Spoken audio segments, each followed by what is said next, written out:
Bueno, buen día para todos. Quiero en primer lugar agradecer a la Sociedad Venezolana de Oncología y la Sociedad Venezolana de Mastología por esta oportunidad con la cual me han honrado de poder conversar con el doctor Luis Betancur y hacer una breve semblanza de su trayectoria como profesional de la oncología, como docente, inclusive como deportista, como hombre de familia.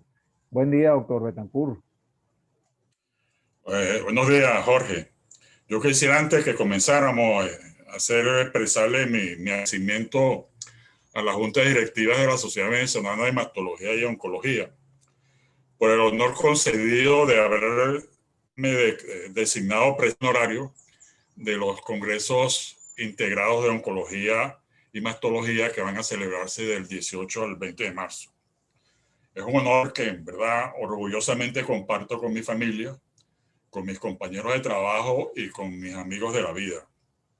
Igualmente, aprovecho la oportunidad para invitar a los colegas a participar en nuestro congreso virtual, el cual tiene un interesante programa científico con temas de actualidad desarrollado por conocidos expertos y que no tengo la menor duda de que van a ser de gran utilidad para ustedes.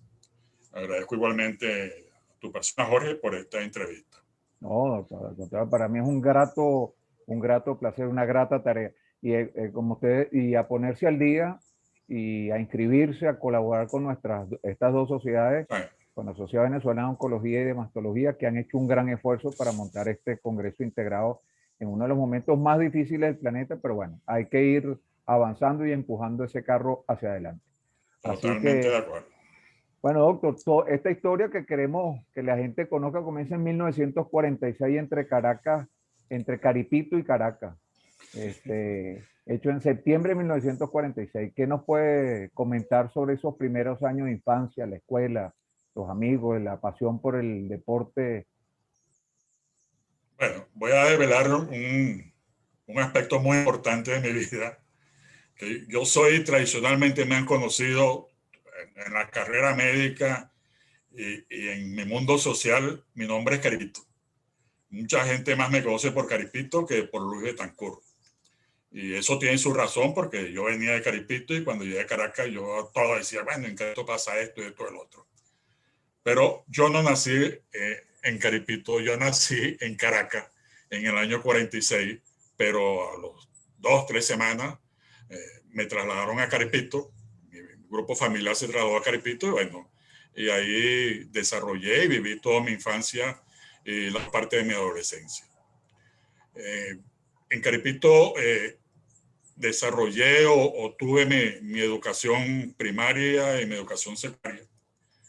En esa oportunidad, Caripito era un campo petrolero. Esa fue la época, yo creo que su apogeo. Y las industrias petroleras se cuidaban mucho, o cuidaban mucho el aspecto tanto de la educación como de la salubridad y de la parte deportiva. De manera que habían unos excelentes maestros en los colegios y luego en el liceo, a pesar de ser una institución pública, también tuvimos la oportunidad de recibir enseñanza de maestros, de profesores muy destacados, muchos cuales no eran titulares del pedagógico y venían del extranjero. Entonces, por ejemplo, mis profesores de inglés fue un húngaro primero y después fue un colombiano. Mi primer profesor de física fue un italiano, un ingeniero, Aldo Nicoletti, que luego, cuando regresó de Caripito, llegó a ser director de la Escuela de Ingeniería Mecánica de la Universidad Central. O sea, era gente que tenían un bagaje académico y que nosotros fuimos privilegiados en haber recibido la educación de estos profesores. Culmino mi carrera de secundaria en el Liceo Monagas en Caripito en el año 63 y vengo a Caracas y por concurso ingreso a la carrera de medicina. Me ubicaron en la escuela Racetti, en la cual transcurrí los 6 años de la carrera hasta el año 69, cuando egresé formando parte de la promoción Alonso Aselmi y Guillermo Río. Fue una promoción integrada tanto a la escuela Racetti como a la escuela Vargas. De la universidad recuerdo posiblemente la mejor época de mi vida. Yo venía en realidad del interior y llegar a la universidad terminó o comenzó mi formación integral en todos los aspectos, no solamente en el aspecto académico, sino en algo posiblemente más importante, que fue la parte cultural y la parte social. Viví el primer año de mi carrera, la viví en una de las residencias de la universidad. En ese momento, en los años 60, habían 3 residencias y yo en la residencia Vargas. Esto me dio oportunidad de conocer a fondo todo lo relacionado con la universidad e igualmente aprovechar al máximo la oportunidad que tuvimos de tener enfrente de la Escuela de Medicina a el recinto donde se sucedía todo lo importante desde el punto de vista cultural en Venezuela y en Caracas específicamente, que era la aula magna de la Universidad Central. Recuerdo mucha nostalgia los conciertos de la Sinfónica todos los domingos, e igualmente la presentación de artistas. Recuerdo Marcel Marceau, Ballet Senegal, en realidad una serie, todos los eventos, toda la parte cultural que llegaba a Caracas, la parada obligatoria en esos momentos de la aula magna. O sea, que vivió plenamente no solamente su vida como estudiante de medicina, sino esa riqueza cultural y, bueno, de lo que hoy es patrimonio de la humanidad. Y 2 grandes rectores. Me comentaba que tuvo justamente en la época del doctor de Venancio y el doctor Bianco, ¿no? Que fue Sí. quien le entrega a usted su título. Entonces, y de aquí termina en la universidad y estuvieron a punto de reclutarlo para la compañía Creole, para irse Sí. a Temblador, al sur de Monagas. Cuéntenos. Sí.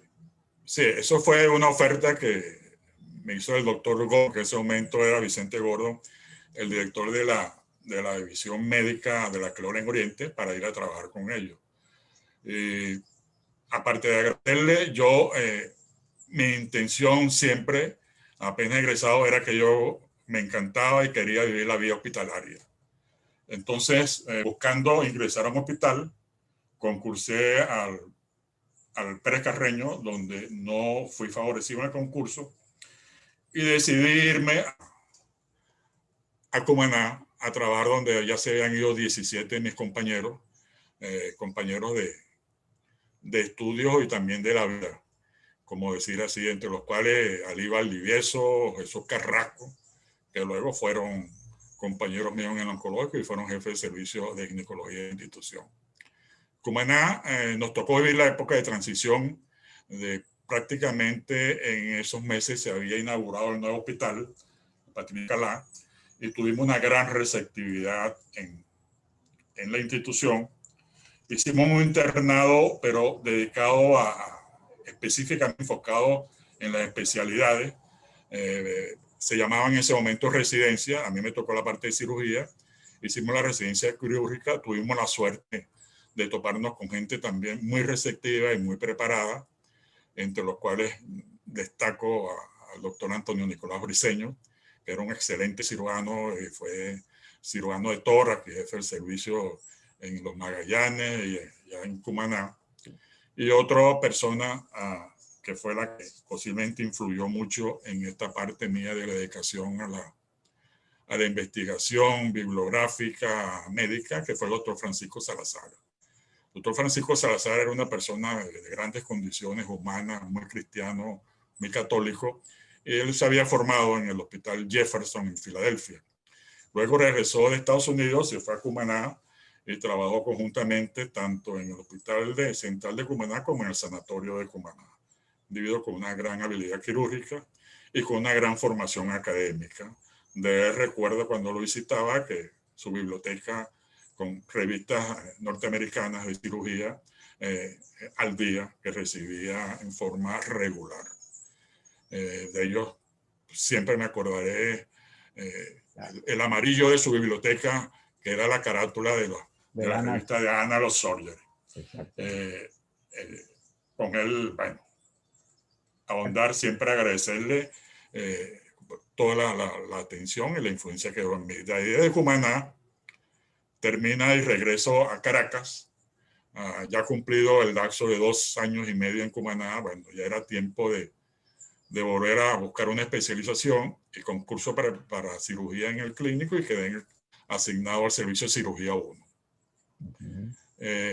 Como anécdota, el primer día que me tocó hacer guardia en mi nuevo posgrado, me dio un cólico biliar que ameritó que me ingresaran, y a la semana, 2 semanas ya estaba operado por una colecistectomía por el doctor Augusto Díez, que en ese momento era el jefe del servicio. Que ingresó al hospital universitario no por control de estudios, sino por admisión, prácticamente. Sí. En ese momento de este acontecimiento quirúrgico o de salud, quiero destacar que la persona que me recibió y me orientó y me llevó a hacer los exámenes preoperatorios fue el gran amigo mío después, que lo conocí en ese momento, el doctor Jesús García Colina. Bueno, luego superado esto, agradecerle al doctor García Colina en esa oportunidad. Luego nos topamos de nuevo, culminamos el pregrado de cirugía en el clínico y luego hicimos el posgrado de oncología quirúrgica en el Luis Racetti. Siempre tendré una especial deferencia y agradecimiento para el doctor García Colina. Ahora, ¿entra en qué año entra en el hospital, en el Instituto de Oncología Luis Racetti? En el año 1975, ¿no?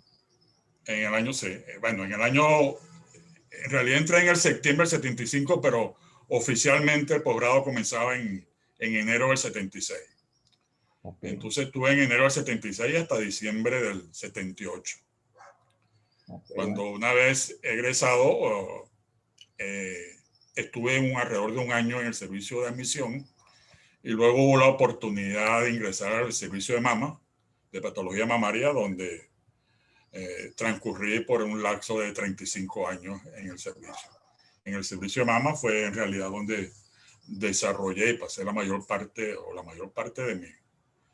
de mi actividad hospitalaria en el oncológico Luis Racetti.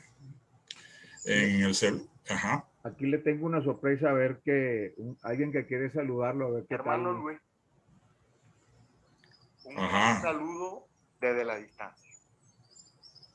Acordándome acá de los momentos compartidos juntos dentro y fuera de la medicina, ya como estudiantes de la facultad, como bachilleres y luego como adjuntos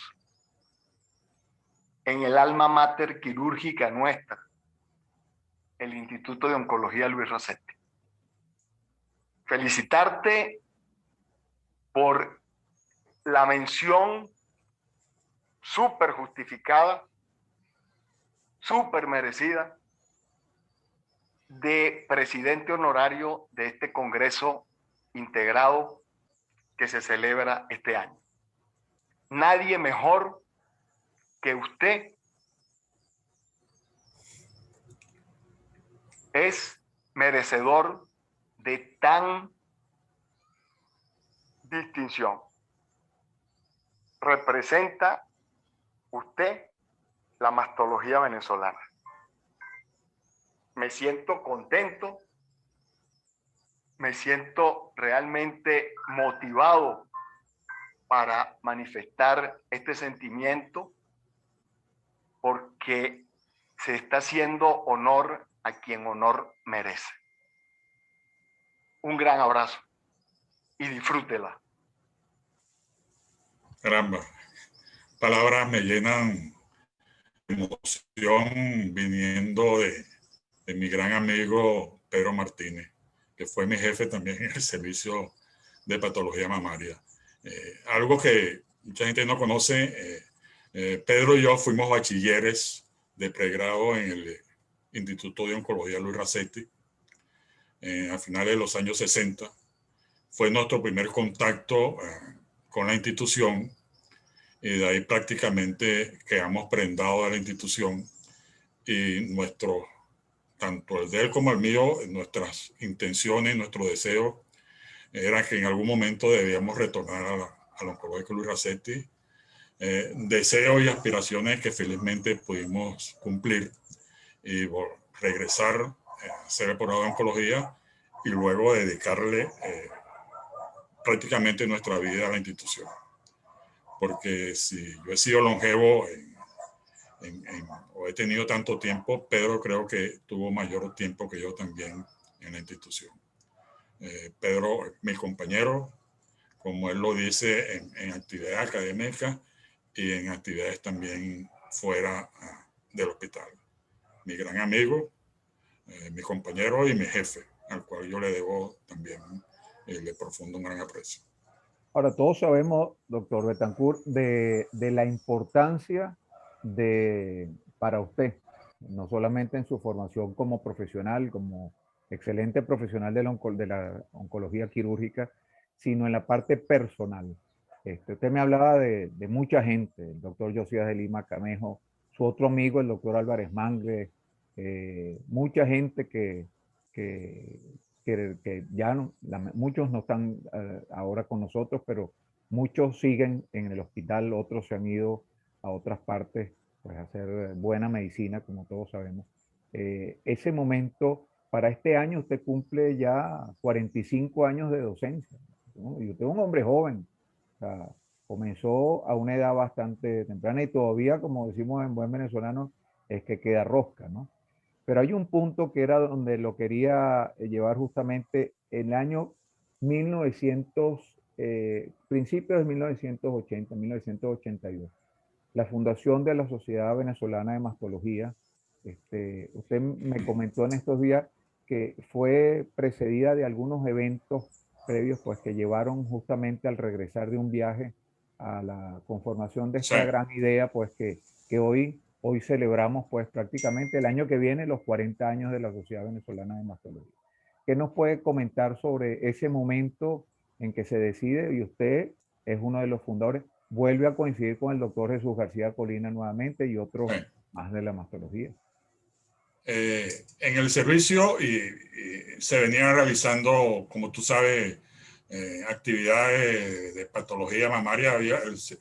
Toda la actividad de patología mamaria estaba centrada en el antiguo servicio de vías digestivas y misceláneas, que había sido fundado en el año 47 y que había sido comandado por el doctor Víctor Brito Alfonso y el doctor Ramón Rojas Guardia. En la medida en que aumenta la incidencia o empieza a diagnosticarse con más frecuencia el cáncer de mama y empieza a ocupar una gran parte de la consulta, se decide reestructurar el servicio de patología mamaria, se decide reestructurar el servicio de vías digestivas y misceláneas y se crean el servicio D y el servicio C en el instituto. El primer jefe fue el doctor Brito por breve tiempo y luego se encargó el doctor Antonio Ravelo Celi. De manera tal que en el hospital se venía ya así trabajando en forma intensiva en patología mamaria, pero nosotros carecíamos en realidad de una sociedad científica que comandara o que representara académicamente toda esta actividad que se hacía en los dos oncológicos, tanto en el Padre Machado como en el Instituto de Oncología Luis Racetti. Pero en dos palabras, la cirugía mamaria de cáncer en el país se hacía básicamente en esas dos instituciones. En el año 81 vamos un grupo de médicos a Barcelona, España, con motivo de celebrarse el segundo Congreso Mundial de Mama, o llamado en realidad, para ajustarse a la verdad, Congreso Internacional de Senología. En esa oportunidad, una vez ya en la fase final del Congreso, hay la sesión para escoger la nueva sede. Y concurren a esa reunión los doctores Gerardo Hernández Muñoz y el doctor José Antonio Ravelo Celi. Y culmina la reunión cuando nosotros llegan, el doctor Gerardo Hernández y el doctor Ravelo, nos comunican al resto de la delegación que había ido venezolano que el próximo Congreso Internacional de Senología, el próximo mundial, iba a celebrarse en Venezuela en 2 años, en el año 83. Esto a todos nos llevó por sorpresa, porque primero era el tercer, estaba comenzando, y un evento de esa magnitud no habíamos tenido la oportunidad de desarrollarlo en Caracas, amén de que no existía una sociedad venezolana de mastología. Esto fue una jugada de repente, como todo, y refleja el carácter, como era Gerardo Hernández, que era un hombre que tomaba unas decisiones a veces que parecían, pero siempre con un norte de avance y de decisión, y le tocó, fue responsabilidad de Gerardo, y agradecerle y reconocerle que pidió la sede para Venezuela. Llegamos a Venezuela y inmediatamente nos abocamos a reunirnos para crear la Sociedad Venezolana de Oncología. Te hacía el comentario que imagínense la gente que tú pides, organizas un mundial de fútbol, por ejemplo, para un país, y este país no tiene una federación venezolana de fútbol. Ese era el caso nuestro. Entonces empezamos a reunirnos con ciertas toda la semana. Nos reuníamos en la clínica Méndez Jimón, en el consultorio primariamente del doctor Elpidio Serra, y luego en el auditorio de la institución. Y estas reuniones al final culminaron que aunque el 17 de agosto del año 1982 consignamos los estatutos en el registro público y se creó la Sociedad Venezolana de Mastología. El año 1983 se celebró igualmente el tercer Congreso Internacional de Cenología, el cual fue un éxito rotundo tanto en lo académico como en lo cultural y como en lo social. Representó el primer Congreso Mundial que se hacía fuera de Europa. 5 años después volvió este Congreso a realizarse en algún país de América, y fue en la Argentina en 1988. Pero esa es la historia, una historia que, bueno, que mucha gente no conoce, pero que es bien interesante, y que si bien nació como apuradita, fue un parto apresurado, al final, bueno, los frutos que rindió son innegables. Bueno, fíjese que entonces, y ese congreso se celebró en la ciudad de Caracas, el primer congreso, En La Guaira, en el Sheraton, allá en Caraballeda. Perfecto. en Caraballeda. Y también tuvo la característica, este congreso, de que reunimos entre los invitados no solamente a los europeos, sino que pudimos también contar con el apoyo y la participación de las dos escuelas más importantes de mastología que había en América Latina en ese momento, que era la escuela argentina del doctor Uriburu y la escuela brasileña comandada por el doctor Aristodemo Pinotti. E igualmente,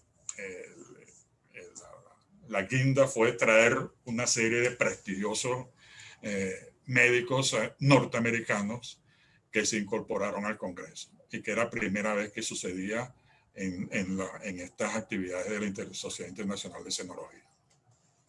Ese doctor, aquí le tengo algo que quería, un mensaje de alguien también que quiere saludarlo. Justamente, como le comentaba, este año usted cumple 45 años de docencia, y quiero que escuche este mensaje, pues que es un mensaje de uno de sus alumnos. Querido Luis, te saluda Giovanni desde España. Es un gran placer poder mandarte este mensaje. Aún recuerdo la primera vez que nos conocimos allá hace más de 20 años en la consulta de pesquisa de mama. Con toda tu humildad y tu sabiduría comenzaste a enseñarnos a todos lo poquito que sabemos. Para nosotros es un gran honor que seas el presidente del Congreso, y todos los que hacemos mama siempre queremos tu aprobación ante lo que hacemos. Eres un gran maestro, continúa así, y un gran saludo desde la madre patria. Se te aprecia muchísimo. Felicitaciones. Gracias, Giovanni. Hace sonrojar con estas, Bueno, felicitaciones y estos mensajes. Uno de las grandes camadas que ha tenido usted en el hospital, pues de sus alumnos.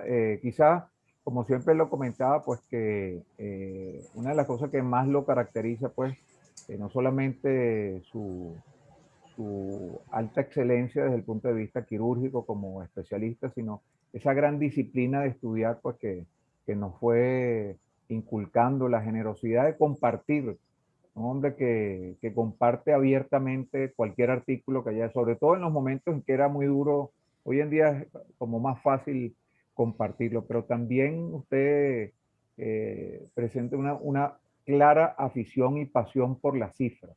Pero siempre hemos comentado, y es algo que siempre lo hemos conversado, el tema de una evidencia aplicada, no una evidencia desde un punto de vista cartesiana, sino el manejo de la evidencia de la mano, como usted bien dice, de el juicio clínico y de la preferencia o de las necesidades del paciente, ¿no?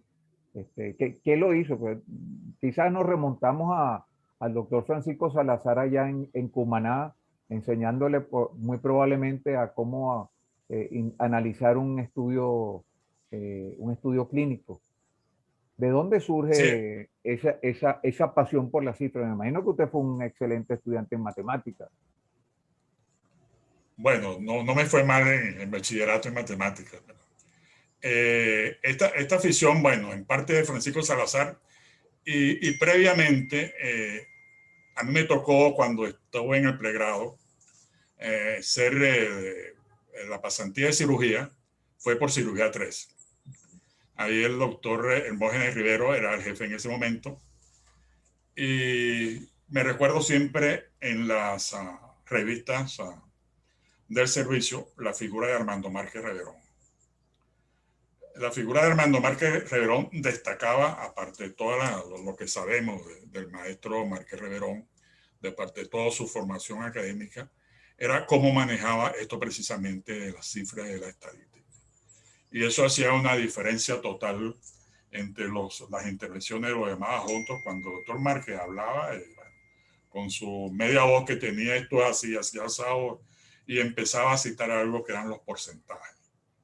Los porcentajes tanto de factibilidad o de resultados, las sobrevidas, y todo eso a mí en realidad siempre me impactó, me gustó y dije, bueno, este es un camino que hay que desarrollarlo. Uno no puede hablar y sentarse ante un auditorio o ante un grupo ¿cómo es? A comunicar sin tener un sustrato estadístico que sustente lo que uno está diciendo y que le dé veracidad a la parte esta. En parte de eso sí, creo que fue una gran influencia del doctor Márquez Reverón y del doctor Salazar el que a mí me guste hablar a veces de trabajo y presentar cifras. Ahora, esas cifras lo conectan con algo, con otra de sus pasiones, doctor, con el deporte. Lo he visto discutir con la misma vehemencia el palmarés de cualquier jugador nuestro, porque es un gran aficionado al béisbol, como cualquiera de los últimos estudios sobre mama o sobre prevención, etcétera. ¿Cuándo comienza? Usted nos comentó que estando en Caripito muy pequeño, pues entre la escuela y eso, no, a pesar de que había mucha facilidad para hacer deporte y se hizo aficionado, es en la Universidad Central donde usted me dijo ayer que se destapó y comenzó a hacer cuanto deporte tenía por delante, a perseguir cualquier pelota de cualquier diámetro. No, sí, la vida mía deportiva, a mí me encanta el deporte. Desde pequeño siempre fui un aficionado al deporte. En Carpito también se prestaba a eso, porque la empresa petrolera fomentaba mucho el deporte. Había canchas en el colegio nuestro de primaria, teníamos canchas de básquet, de fútbol, y el estadio El Porvenir lo teníamos ahí al lado. O sea que esto viene también desde... siempre me encantó también, en cierta forma, estar informado de lo que pasaba en las ligas mayores de golf. Y para eso mis hermanos y yo siempre estábamos buscando sintonizar las transmisiones radiales semanales que hacía la cabalgata Gillette, claro, de Bob Canel, Felo Ramírez, Musiula Calaverí, y para enterarnos de qué es lo que estaba pasando. Igualmente, periódico o diario que llegaba a nuestras manos, para nosotros lo único que existía era la página de deporte. para rigurosamente revisar todos los resultados. Al llegar a la universidad, si la universidad, entre otras cosas, también con toda su concepción de formación integral del individuo, nos dio oportunidad de desarrollar nuestra actividad deportiva. Y sí, yo participé, bueno, de varias selecciones de la facultad, y en el año en que yo iba siempre formaba parte de los equipos. Y disfrutó del estadio universitario las veces que quiso como estudiante de medicina, y era caraquista. Échenos ese cuento, porque de repente el hombre se nos cambió. Hay una historia por ahí. Entonces comenzó como fanático del Caracas, ¿no? Sí, sí, bueno, la historia mía es algo difícil de creer, porque es como que alguien que sea de los Medias Rojas de Boston, de repente en la noche a la mañana decide que él quiere ser fanático de los Yankees de Nueva York. Exacto. Algo parecido, sí, yo soy del Magallanes, soy fan del Magallanes actualmente, pero lo que no sabe la gente, o mucha gente no sabe, es que yo fui un fanático del Caracas hasta los años 60, 61, cuando el Caracas cambia al que había sido mi ídolo desde pequeño, Alfonso Carrasquel. El Caracas sale de Alfonso Carrasquel, primero al Pampero, y después del Pampero a unos equipos que se llamaron Oriente y Orientales, que eran como Magallanes, pero el nombre Magallanes estaba registrado y no podían utilizarlo, pero era el mismo equipo con el mismo museo con diferentes cachimbas, como dicen, ¿no? Oriente y Orientales era Magallanes. Entonces yo decidí, bueno, no sé, ahorqué los hábitos, dejé a los Leones y bueno, y me transformé en fan del Magallanes. Mire, y en las grandes ligas, usted hubiese sido pitcher, me dijo recientemente. Sí, yo soy un deportista frustrado. A mí me ha gustado, sí, haber descollado y haber sido un profesional de deporte. Y en eso, en el béisbol, sí, si me hubieran dejado una posición a escoger, hubiera sido pitcher. ¿Y nómbreme tres bateadores que le hubiese gustado enfrentar desde el montículo del Yankee Stadium? Bueno, Pete Rose, Han Aaron, y bueno, Baby Ruth no, porque es del mismo equipo, está en el Yankee Stadium, pero sí, son nombres que para mí también representan mucho en el béisbol. Y, bueno, y la idea también de cualquier deportista es siempre rivalizar y competir con el mejor que tenga enfrente. Y en ese mismo orden de idea, ¿con quién hubiese o con qué selección hubiese vestido la Vinotinto? ¿Con la selección para Copa Davis en la Serie del Caribe, o en los Juegos Olímpicos de Múnich en la selección de voleibol? ¿Dónde le hubiese gustado mayor? No, indiferentemente para que hubiera calificado o hubiera obtenido Pero sí, si me hubieran dado a escoger algo, hubiera sido... Bueno, representar a Venezuela es un orgullo y un honor en cualquier deporte. Así que eso no iba a ser un punto de controversia a la hora de escoger qué. Y ese doctor, como apasionado del deporte, también le hemos visto uno de sus grandes, digamos, virtudes y cualidades, que nosotros, los que hemos estado tan cerca de usted durante todos estos años, hemos valorado muchísimo, es ese lado como hombre de familia, ¿no? Yo tengo aquí un saludo que le quieren enviar. Hola, viejo querido. Pues bueno, quiero empezar por dar las gracias al doctor Sánchez de la Sociedad Venezolana de Mastología por este homenaje que te hacen hoy, que yo creo que es un claro testimonio, primero merecidísimo, y segundo un claro testimonio de lo que siempre ha sido para nosotros, tus hijos y tu familia, igual que para tus colegas y para tus alumnos. En primer lugar, un formador constante, una persona de unos valores clarísimos, con la humildad y la superación siempre como bandera, un amigo para todos, y en última instancia claramente un ejemplo a seguir, papá. Entonces, bueno, tanto yo, pues como tus nietos, como tu nuera, como toda la familia, te mandamos un gran abrazo, te queremos muchísimo y estamos brutalmente orgullosos de ti, de todo lo que has hecho, todo lo que te queda por dar, y de esa pues figura y esa huella que has dejado en todos los que en tu vida has tocado. Te queremos mucho, viejo.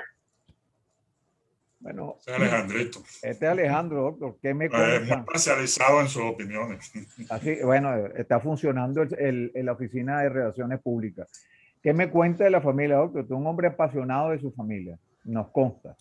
Nos conta, así Sí, como sí. es amigo de sus amigos, como se dice que tradicionalmente, usted es un hombre apasionado por su familia.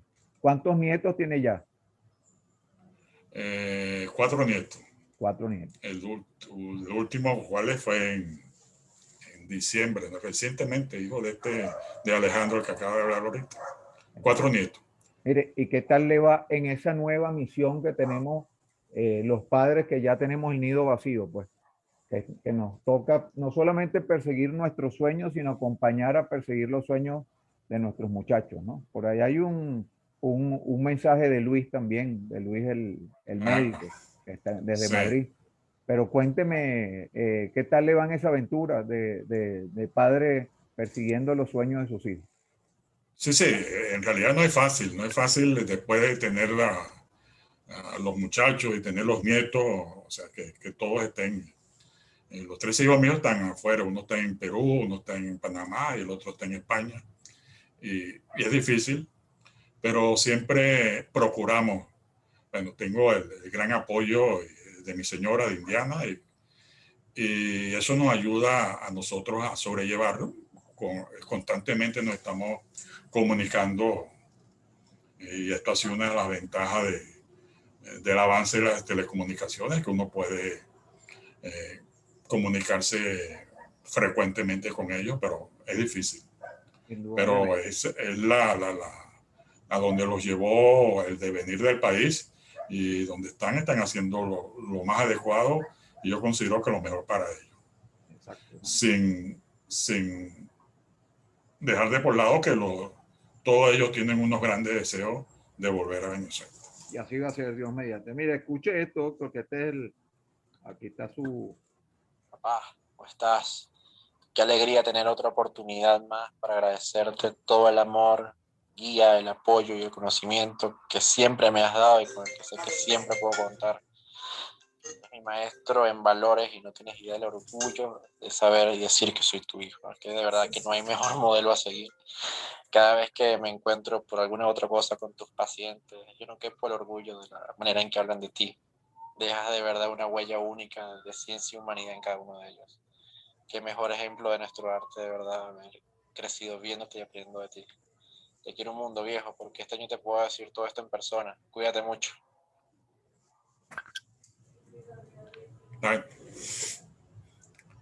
Todo emocionante los mensajes de los muchachos, pero esa es la vida que tenemos actualmente. Exacto. Está Alejandro, perdón, Luis está ahorita en Madrid, me dijo, que está haciendo, Sí. está haciendo su residencia en medicina Intensiva. medicina intensiva. Ajá, Bueno, está, terapia intensiva. tiene bastante trabajo. Bueno, mire, doctor, y así como la familia, la música. Él me hablaba en estos días que una de las cosas que lo marcó cuando llegó a Caracas fue la salsa. O sea, todos conocemos a Luis Betancourt como un gran melómano, como un gran conocedor de la música popular, de la música tradicional venezolana, pero le gusta la salsa. Me comentó que el disco Cocolía fue el que probablemente lo enganchó, de Federico Betancourt y su combo, fue el que probablemente lo enganchó en esa melomanía que lo ha acompañado todo este tiempo, ¿no? Usted es un hombre que opera con música o es de los que está condenado, como a veces me pasa a mí, a escuchar la música que ponen los anestesiólogos. Me pasa lo mismo que a ti. No llevo música a pabellón, pero afortunadamente el grupo de anestesiólogos con que trabajamos tienen buen gusto musical, así que no hay ninguna Bueno, eso es muy bueno, pero tortura. a veces se refleja en los honorarios, doctor. Hay que tener cuidado. Bueno. Sí, sí. Mire, bueno, También doctor, ya para finalizar, fíjese, doctor, preguntarle esto a un lector como usted, yo sé que es muy difícil. En estos días me comentó sobre un libro de Einstein, de Einstein. ¿Qué libro lo ha marcado? ¿Qué libro ha sido para usted el elemento que, digamos, ese antes y después que todos tenemos después de leer un libro, o que a veces uno dice, oye, esto se me hubiese ocurrido escribirlo a mí, probablemente. Bueno, probablemente no en el sentido que tú lo dices, porque yo en mi juventud leí mucha novela histórica. Entonces, tratar de cambiar la historia es algo que escapa de la... Pero sí, si vamos a ver un libro, a mí me gustaba, leí de muy joven mucho a Dostoyevsky, Crimen y Castigo, a todos estos lectores rusos, Gorky, Tolstoy, pero sí un libro que creo que eso fue lo que más fue Los Miserables de Víctor Hugo. Ese es un libro que más o menos me impactó y bueno, y siempre que puedo lo retomo, pero en líneas generales me gusta, aparte de todo esto, me gusta también últimamente leer de todo. La literatura también negra, esta nórdica, de suspenso, de misterio, eso es algo también que me encanta. Y bueno, por ese orden, pero no discrimino a la hora de que acabo de leer, aparte de Ranch, que fue el libro de Stein, que te digo, otro que es Pintor de Almas, que es de un autor español y de Alfonso Falcones, donde relata la Cataluña, o no la Cataluña, la Barcelona de 1900, comienzo del siglo, coexistiendo el movimiento anarquista con con el advenimiento del modernismo y de toda esa revolución arquitectónica que hubo a principios del siglo XX en Barcelona. Un libro bastante interesante. O sea, que se mantiene dentro del rango de la novela histórica, pero usted es un gran lector de ensayos. Hay dos ensayos que siempre hemos comentado entre el emperador de todos los males y de Sí, Jin sí. o los genes, ¿cuál ha sido para usted ese ensayo definitivo, sobre todo en la parte que nos ocupa, que es la oncología? Es una pregunta difícil.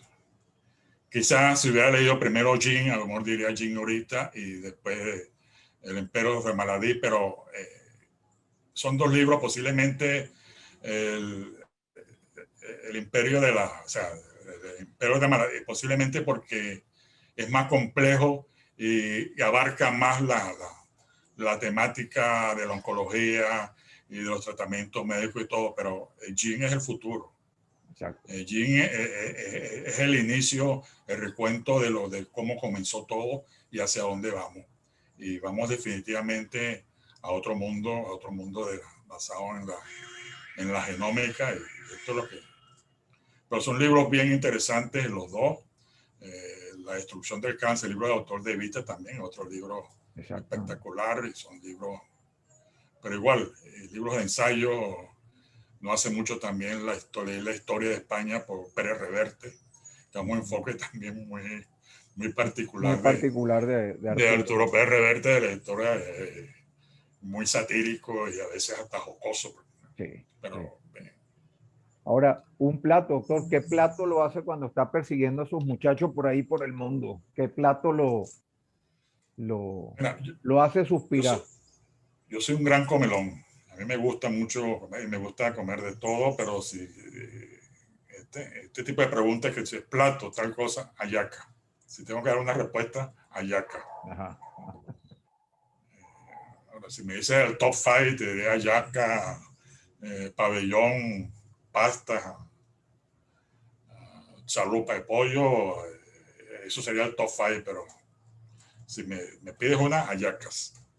Y una ciudad, doctor, una ciudad para usted definitiva fuera, por supuesto, de su tierra natal inclusive de Caracas, pero una ciudad que realmente considere. La ciudad natal es Caripito, aparte de Caripito, diría para inventarte. Exacto, pero quizás dentro de París. los paisajes, París. Y París. un paisaje que usted pueda decir que tiene tatuado en la retina. Los Roques y Canaima. Y realmente Yo creo que esa luminosidad que hay en ambos sitios, que es lo que Sí, la gran ventaja de vivir en el Caribe es justamente la luz. No es el frío lo que nos aleja de los países invernales, sino justamente la luz. Pero mire, y un descubrimiento hecho histórico relacionado con la oncología o la mastología que lo haya conmovido realmente. Hemos sido testigos, afortunadamente, quizá tiene más tiempo que yo aquí sobre la faz de la Tierra, pero nos ha tocado ver verdaderos avances en la sí. medicina y en la oncología que realmente conmueven. Pero ¿cuál ha sido el que más le ha movido desde el punto de vista digamos, como profesional de la oncología? Es una respuesta difícil, Jorge, porque de conmover, tuve la oportunidad de participar de varios eventos que son fundamentales en la oncología y en la mastología. El primer evento, y vamos en orden de cosas, fue la terapia dirigida. Todo el mundo cree que es algo de muy reciente y en los libros clásicamente lo citan, que es algo de ahora, lo nuevo. Pero la terapia dirigida viene de los años 60. La primera terapia dirigida fue con tamoxifeno. Exactamente. Y el tamoxifeno es una droga maravillosa que deberían, cada vez que se cumple año, ya vamos como por 60, 55 años de que empezó a utilizarse el tamoxifeno, deberían hacerse un evento, celebración, no tantos años de aniversario Y, del tamoxifeno. y coincide con su cumpleaños, porque es más o menos en septiembre del 73 ¿cómo se llama? Digamos que se hizo el registro, pues, de la droga. Sí, eso es algo, la transición. La otra fue la transición también de la cirugía radical a la menos radical. Nos tocó vivir la transición de ir de Halsted a Patty, a Madden y ulteriormente la cirugía preservadora. Y cuando salieron los primeros trabajos de cirugía preservadora, igual que todos en el mundo, estos tipos están locos, ¿cómo se les ocurre esto? El auditorio del Instituto Oncológico Luraceti fue testigo de varios personajes que vinieron en los viernes a darnos a promover o a informar sobre que había un método diferente, menos radical, con el mismo control, la misma sobrevida que la cirugía radical. Me recuerdo al doctor Spitalier, que era un cirujano de Marsella, uno de los cirujanos europeos y que fue uno de los propulsores de la cirugía preservada, no solamente aquí en Venezuela, sino en Argentina y en Brasil. En el hospital también estuvo Bruno Salvadori, del Instituto Nacional de Tumores de Milano, hablando también de cirugía preservadora. El doctor Raúl Vera también en varias oportunidades nos traía invitados al hospital. Y eso nosotros al principio tuvimos también la suerte de contar con dos jefes de servicio, como eran el doctor Ravelo Celis y el doctor Gerardo Hernández, que estaban abiertos a toda esta serie de innovaciones que venían. Y empezamos a hacer cirugía preservadora. Yo me recuerdo que el doctor Ravelo era muy estricto y nos decía tumores estadio 1, ganglio axila negativa. Y comenzamos con menos de 1 centímetro, después nos llevó hasta 2 centímetros por favor. Así, eso fue otro punto. Lo otro que es bien importante fue el advenimiento de la quimioterapia. En mastología nosotros teníamos, bueno, si ahorita hay cáncer avanzado, nosotros teníamos muchísimo más cáncer avanzado porque no disponíamos en esos momentos de los adelantos de la mamografía. La mamografía que se hacía era una mamografía muy rudimentaria con la técnica de Egan. Y en realidad teníamos muchos casos inoperables, que eran un gran problema. Y llegó la quimioterapia a solucionarnos en parte el problema o hacer una cantidad o la mayor parte de nuestra clientela quirúrgica hacerla operable. Y eso es impresionante cómo aquellos grandes tumores se reducían de tamaño hasta el momento que nos hacían operables. Esto fue a partir de los trabajos aquí también que citamos, a partir del uso, porque hasta esa época, a los años 70, los tratamientos eran con monodroga. En el hospital la quimioterapia básicamente la daban en radioterapia, lo que daban en mostaza nitrogenada o derivados antimetabolitos.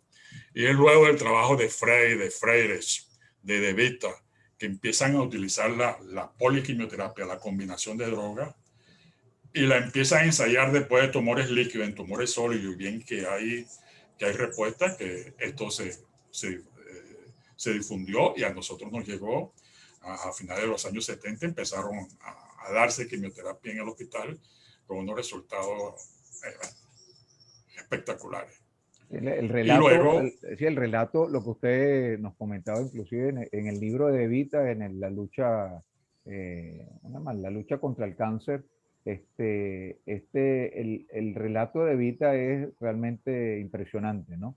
Los primeros avances o los primeros estudios y los primeros experimentos en poliquimioterapia fue realmente muy doloroso, no solamente en adultos, sino en niños, ¿no? Se probó también con Dana-Farber en leucemia en Boston. Y bueno, y es lo que tenemos ahorita, pues hasta que... Entonces usted recuerda perfectamente cuando se puso de moda pues el esquema de Bonadona con 3 drogas, pues. ¿Eso qué años? Años 78 por ahí, ¿no? Sí, el CMF. Y la historia del CMF, bueno, tú la conoces, la historia del CMF fue posiblemente el primer esquema de quimioterapia adyuvante efectivo y famoso y que dio resultados avalados por cifras. Y fue realizado en Milán, en el grupo del doctor cirujano, el jefe quirúrgico era el doctor Veronesi junto con el doctor Bruno Salvadori. Todavía no existía el Instituto Europeo de Oncología, sino eso comenzó en el Instituto Nacional de Tumori de Milán. Y este trabajo tuvo que realizarse fuera de Estados Unidos porque fue un trabajo que fue diseñado, concebido y pagado por el Instituto Nacional de Cáncer de los Estados Unidos. Pero, ¿por qué se realiza afuera? Se realiza en Italia, porque los cirujanos norteamericanos en ese momento se rehusaban a referirle pacientes luego de operados a los pacientes que daban quimioterapia. El quimioterapeuta era un individuo que era mal considerado, tenía mal prestigio dentro del estatus médico norteamericano, porque ellos no aceptaban el tratamiento básico, era con quimioterapia y radioterapia, y los dos se negaban a mandarle pacientes a los cirujanos. Esto motivó a que el doctor De Vita y la Autoridad Internacional de Cáncer contactaran al doctor Veronesi y al doctor Gianni Bonadonna, que vino a Estados Unidos y le dijo, sí, estamos de acuerdo en todo, pero ustedes tienen que pagarnos este estudio, porque el gobierno italiano no va a pagar esto. Y efectivamente así fue. Esto es más, nos van a pagar y nos van a dar también a garantizar el seguimiento de estos pacientes en dinero. Esto fue así y se publica este trabajo que fue un gran éxito a nivel mundial. Fue el trabajo de más impacto en la hematología. Y claro, esto también tiene su razón. La oncología médica como especialidad en Estados Unidos fue oficializada o fue reconocida como tal en el año 1974. Exacto. O sea que, y todo esto fue producto de que empezaron a ver, oye, mira, funciona en leucemia, funciona en estados avanzados de linfoma, de Hodgkin, y se presentan también el trabajo en carcinoma avanzado de mama del Instituto Nacional de Cáncer de Carboni, de Vita y Chagner, y ven que sí, que también hay efectos. El doctor Fischer también publicó un trabajo, entonces todo esto abrió el camino para que empezara a utilizarse quimioterapia. Y el uso de los antifolínicos en los tumores germinales específicamente, sí. En tumores de testículo específicamente el metotrexato. Sí. Perdón, y el otro, Jorge, que nos quedó, el otro evento que nos tocó presenciar también fue el del ganglio centinela más reciente. Es cierto. Es que han sido muchos. 90, 93, 94. Entonces, tuve la oportunidad de vivir esos cuatro eventos, y 4 eventos que no fueron aceptados al principio así de tamblé, sino que llevaron su maduración y nosotros empezamos también a hacer Ganglio Centinela, pero nosotros validamos el método en el instituto y hay un trabajo publicado que no creo que el premio nacional, no sé si Víctor Brito en el año 2002, que fue con la casuística y la validación de nosotros en el hospital de Ganglio Centinela. Y luego, bueno, empezamos a hacerlo y en el hospital. Lamentablemente hicimos de todo lo que, y lamentablemente ahorita con esta crisis vemos que todos esos adelantos y todas esas innovaciones que nosotros hacíamos en ese momento, ahorita de repente hay algunas que no podemos hacerlo. Bueno, y Por también ejemplo, nos tocó mucho, y el Trastuzumab 1996 también, que fue un momento también cumbre en cuanto a la mastología. Bueno, como le comenté, doctor, para mí ha sido un gran placer y quiero, hemos pasado una excelente conversación como siempre, y espero que esta conversación pues sea el agrado de todos quienes nos están escuchando, quien está de los asistentes en el Congreso, y quisiera que nos diera pues un mensaje para, no solamente para los asistentes a este próximo Congreso, que como usted comentó, promete muchísimo con un programa realmente excelente y una organización muy avanzada. Entonces, que queremos escuchar ese mensaje final para todos quienes nos escuchan y nos ven a través de la pantalla. Bueno, el mensaje final para los colegas es un mensaje de solidaridad, de resiliencia, de optimismo y de esperanza. Nosotros estamos viviendo una época totalmente diferente, una nueva normalidad, pero tenemos que dejar de añorar el pasado y debemos abocarnos a pensar cómo armar esta especie de rompecabezas que va a ser el futuro de nuestra práctica médica.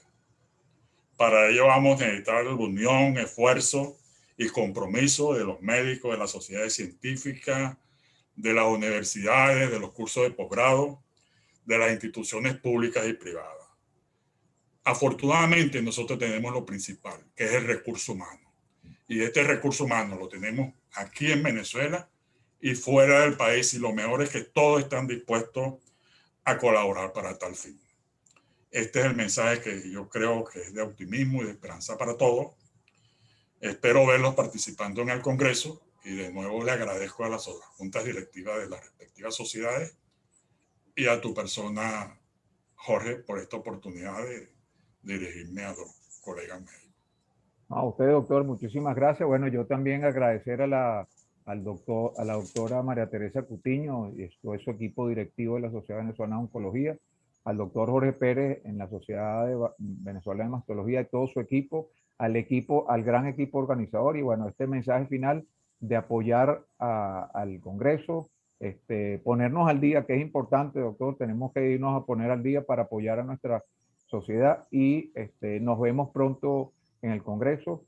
Gracias a todos por acompañarnos y que tenga una excelente jornada, sin duda, en este tercer Congreso Venezolano Integrado de Oncología. Que pase una feliz tarde, doctor. Hasta luego.